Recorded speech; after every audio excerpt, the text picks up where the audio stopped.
Far across deep blue waters lives an old German's daughter by the banks of the old river Rhine, where I loved her and left her, but I can't forget her, 'cause I miss my pretty Fraulein.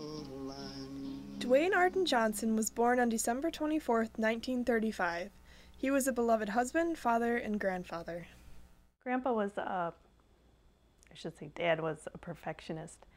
And I have that same,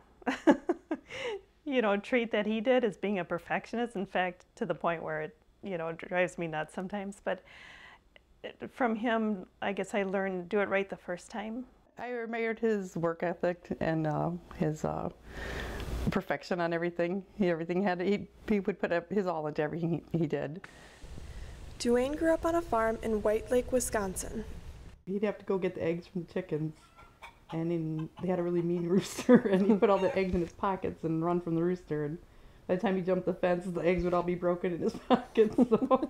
And he had a buddy that had Clydesdale horses, and they'd ride around on those bareback, and that's a big horse. So he said they'd be walking bow-legged a few days after that.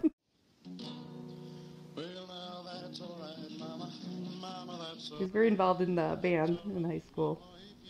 They had a lot of instruments, so saxophone and guitar and trumpet and keyboards. Yeah, he was very, very into music. Very, very good at it.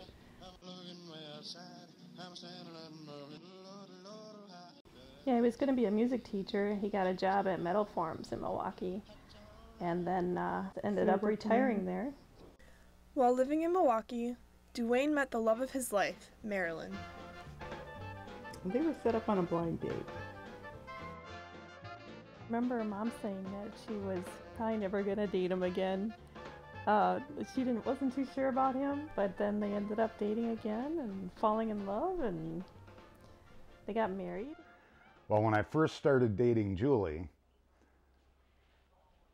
Dwayne and Marilyn, aka Ward and June, were like the Cleaver family. We always teased her about her pearl necklaces and, the tidy house and always in a nice dress. They got married, he was drafted in the Army. So. Yeah. So their first year of marriage was spent apart. He was stationed in Okinawa, Japan for a while. He liked that a lot.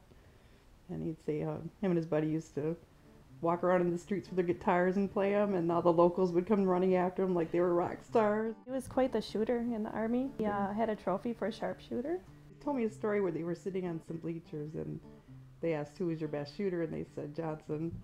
And they had him come down, and he was one of the first people to try out the night vision goggles. After the war ended and Dwayne returned home, Marilyn and Dwayne were blessed with 4 children.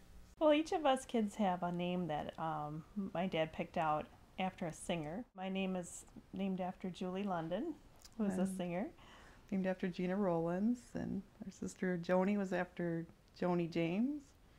And Glenn, of course, was Glenn Miller. I remember growing up with my dad. He was always very strict. But very fair. Yes, but he was always very caring and always made us feel very loved. By the time the grandkids came around, it was a lot more laid back and easygoing, and yeah, a lot more fun. I think some of my fondest memories of Grandpa are getting up in the morning and finding him making breakfast. He would always make the Mickey Mouse pancakes for us kids. And when he did things, he would do them, you'd be like, that's so perfect. Turned so cute. Turned to send birthday cards to the grandkids with stickers all over them. And, yeah, very thoughtful. Always very thoughtful.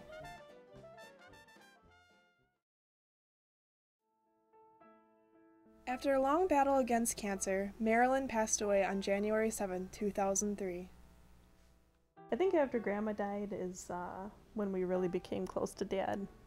Found out, after she passed that we became closer and had a lot of good conversations on the phone. And a lot more. He was somebody you could really lean on and, talk to when you needed to. In the summer of 2010, Dwayne was diagnosed with cancer and soon lost his life on August 30th, 2010,